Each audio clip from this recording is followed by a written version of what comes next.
أعوذ بالله من الشيطان الرجيم بسم الله الرحمن الرحيم لا حول ولا قوة إلا بالله العلي العظيم.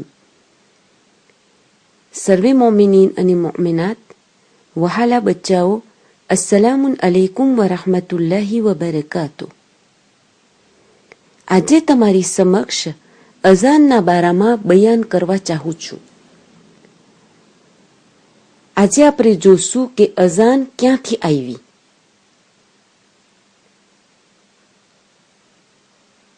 તમને બધાને ખબર છે કે નમાઝ મદીનામાં ચાલુ થઈ અને અઝાન પણ મદીનામાં ચાલુ થયું. આપણને ખબર છે કે જ્યારે પૈગંબરે ઇસ્લામ મક્કામાં હતા ત્યારે પોતે લોકોને ઉસુલે દીન શીખાડતા હતા. તે લોકોને કહેતા હતા કે તમે એક જ ખુદા, એક જ અલ્લાહને માનો.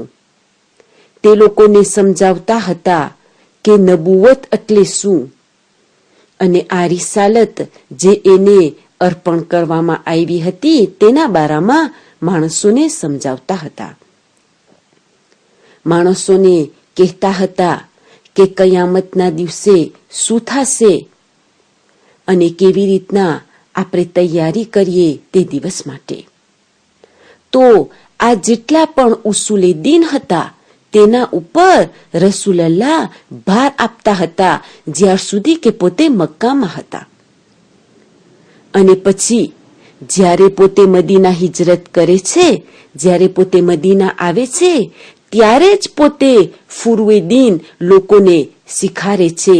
ફુરુએ દીનના બારામાં પોતે બોલવાનું શરૂ કરે છે. અને જ્યારે આ નમાઝ, જ્યારે આ સલા વાજિબ થઈ, જ્યારે રસૂલલ્લાહ લોકોને સમજાવવા લાગ્યા કે નમાઝ એટલે શું અને કેવી રીતના નમાઝને અદા કરવું જોઈએ, ત્યારે જે એના અસહાબ હતા, જે એના સાથીઓ હતા, જે એના દોસ્ત બિરાદર હતા, જે તેની સાથે હાલતા ચાલતા હતા, તે લોકો રસૂલલ્લાહને પૂછ્યા કે હવે નમાઝ પડવું વાજિબ છે તો કેવી રીતના આપણે મુસલમાનોને બોલાવીએ કે હવે નમાઝનો ટાઈમ થઈ ગયો છે, હવે તમે નમાઝ પડવા આવો. કેમ કે હર હંમેશા બધા આ લોકોના કામમાં ગુલતાન હોય છે, હેરાન હોય છે. અને જ્યારે નમાઝનો ટાઈમ આવે છે તો કેવી રીતના આપણે આ લોકોને બોલાવીએ જેથી કરીને આ લોકોને ખબર પડે કે હવે નમાઝનો ટાઈમ થઈ ગયો છે અને આ લોકો મસ્જિદ તરફ આવે નમાઝ પડવા માટે. તો આપણા ભાઈ જે છે અહેલે સુન્નત લોકો એમ કહે છે કે અઝાન એક માણસ લઈ આવ્યો જેનું નામ છે અબ્દુલ્લાહ ઇબ્ને ઝૈદ ઇબ્ને અબ્દરબી. સૌથી પહેલા આપણે સમજાવશું કે આપણા ભાઈ અહેલે સુન્નત શું માને છે અને પછી આપણે કહેશું કે આપણે એના બારામાં શું કહે છે. તો સૌથી પહેલા જ્યારે મુસલમાન લોકો ચર્ચા કરતા હતા, એકબીજાની સાથે વાતો કરતા હતા અને રસૂલલ્લાહ પણ ત્યાં હતા કે કેવી રીતના આપણે માણસોને ચેતાવીએ કે નમાઝનો ટાઈમ થઈ ગયો છે અને તે લોકોને નમાઝ તરફ બોલાવીએ. તો અમુક જણા કે છે કે આપણે એક ઘંટડી, એક ક્લોશ રાખીએ અને તેને આપણે હલાવીએ જેથી કરીને જ્યારે તેનો અવાજ મુસલમાનો સુધી પહોંચે તો આ લોકોને ખબર પડી આવે કે હવે નમાઝનો ટાઈમ થઈ ગયો છે. બીજા લોકો કહે છે કે આપણે સૂર ફૂંકીએ જેથી કરીને આ અવાજ સાંભળીને માણસોને ખબર પડી આવે કે નમાઝનો ટાઈમ થઈ ગયો છે. અમુક જણા એટલું પણ કીધા કે આપણે લાકડાના કટકા લઈએ અને એ લાકડાના કટકાથી માણસોને મારીએ, મુસલમાનોને મારતા મારતા મસ્જિદ સુધી લઈ આવીએ, નમાઝ સુધી લઈ આવીએ. તમને સમજી ગયા હશો કે જ્યારે આ લોકો આ બધા પ્રોપોઝિશન આપે છે, આ બધી ઈદે આપે છે, આ બધી સૂચના આપે છે તો રસૂલલ્લાહ આનાથી ધકોર નથી, પોતાને આ બધી વાત નથી ગમતી. તે વખતે આ અહેલે સુન્નતની લોકોની વાત છે. તે વખતે અબ્દુલ્લા ઇબ્ને ઝૈદ પૈગંબરે ઇસ્લામની બાજુમાં આવે છે અને કહે છે, યા રસૂલલ્લાહ, ગઈકાલે રાતના હું સપનામાં જોયું કે કેવી રીતના અઝાન હોવી જોઈએ, અને પછી પોતે આખી અઝાન પડે છે જેવી રીતના આપણે આજ સુધી પઢીએ છીએ. જ્યારે પૈગંબરે ઇસ્લામ આ સાંભળે છે ત્યારે પોતે કહે છે, એ લોકો, જે અબ્દુલ્લા કહે છે એ સહી છે, એ સાચું છે. હવેથી આપણે મુસલમાનોને નમાઝ તરફ બોલાવશું, આવી રીતના આપણે આ અઝાન હવેથી અપનાવશું. પછી હજી અહેલે સુન્નતની કિતાબમાં હજી આપણને એક ઓર વાત મળે છે કે ઉમર ઇબ્ને ખત્તાબ મુસલમાનોના બીજા ખલીફા અહીંયા આજુબાજુમાં હતા અને પોતે કહે છે, યા રસૂલલ્લાહ, મેં પણ આજ જ સપનું જોયું છે અને હું તમને આના બારામાં બયાન કરવાનો હતો, પણ મારી મોર આ અબ્દુલ્લા તે બયાન કરી નાખ્યો. તો આ છે જે આપણા અહેલે સુન્નત ભાઈ લખે છે. અને જો તમને વધારે જાણવું હોય આના બારામાં તો તમે ઇમામ માલિકની અલ મુવત્તા ખોલી અને તેમાં તમે વાંચી શકો છો. અથવા તો ઝરકાની જે મુવત્તાની તફસીર લખ્યો છે તે બરાબર સમજાવે છે કે કેવી રીતના અબ્દુલ્લા ઇબ્ને ઝૈદ આ અઝાનને લઈ આવે છે.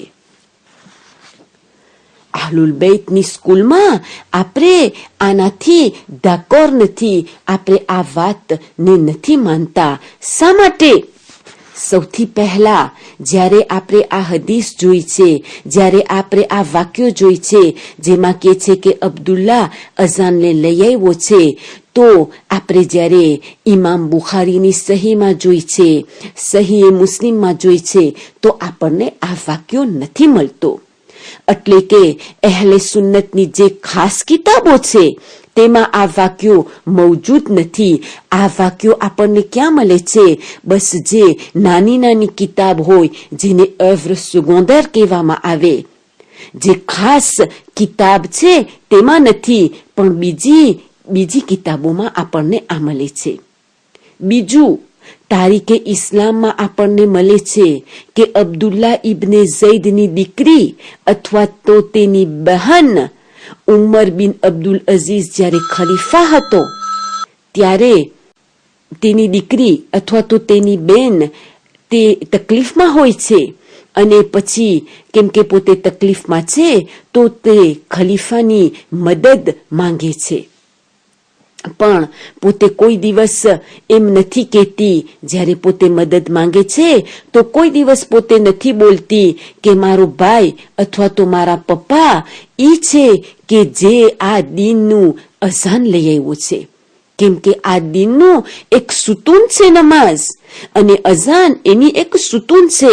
તો જો તેને ખલીફાની મદદ જોતી હોત અને એને ખપતું હોત કે ખલીફા એની મદદ કરે, જો તેના પપ્પા અથવા તેના ભાઈ આવા સારા કામ કરી ગયા હોત તો પોતે તે બયાન કરત.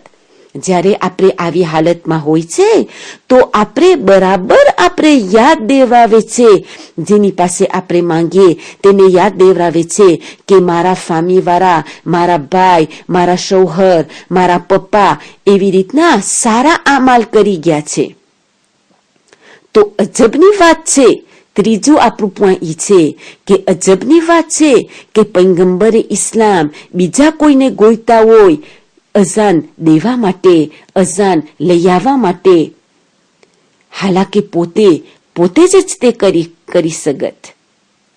શા માટે?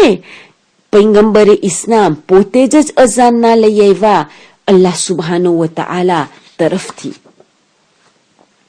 કુરઆને મજીદમાં આપણને મળે છે, કુરઆને મજીદમાં કહેવામાં આવે છે કે પૈગંબરે ઇસ્લામ કોઈ દિવસ નથી બોલતા. જ્યારે પોતે બોલે છે ત્યારે ફક્ત ત્યારે પોતે બોલે છે જ્યારે તેને વહી નાઝિલ થઈ હોય.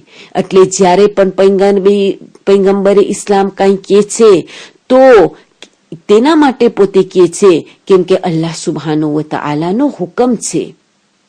પોતે તેની સ્વાર્થ માટે અથવા તેના ઈચ્છા માટે નથી બોલતા. તો કેવી રીતના બની શકે કે પૈગંબરે ઇસ્લામ જે લોકોને બતાવે છે કે નમાઝ એટલે શું, બધાને શીખાડે છે કે નમાઝ કેવી રીતના પરાય, કેવી રીતના બની શકે કે પોતે બીજા લોકોને પૂછે કે તમને કેમ લાગે છે કેવી રીતના આપણે અઝાન આપીએ, શું આપણે અઝાનમાં બોલીએ, શું કહીએ, અને એ પણ એક સપના મુતાબિક. આપણી કિતાબોમાં ખુલ્લી રીતે કહેવામાં આવે છે, તે બરાબર ક્લિયર છે કે જ્યારે પણ આપણા પૈગંબર મહેરાજમાં ગયા હતા તો તે જ રાતના, એ મહેરાજની રાતના તેને અઝાન અર્પણ કરવામાં આવી હતી, તેને અઝાન દેવામાં આવી હતી. અને જ્યારે પોતે મહેરાજથી પાછા વળે છે, જ્યારે પોતે આ સફરથી પાછા આવે છે, તો પોતે ઇમામ અલી અલૈહિસ્સલામને આ અઝાનના બારામાં બયાન કરે છે. અને પછી ઇમામ અલી અલૈહિસ્સલામ આ અઝાન જે ઇસ્લામનો, જે મુસલમાનોનો, જે આ દીનનો સૌથી પહેલો મુઅઝ્ઝિન છે, જે સૌથી પહેલો અઝાન દેવા વાળો છે, તેને પોતે શીખાડે છે.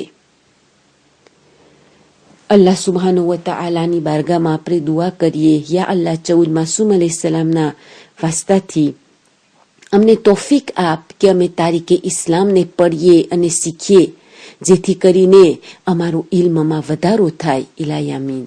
રબ્બના તકબ્બલ મિન્ના ઇન્નકા અંતસ સમીઉલ અલીમ.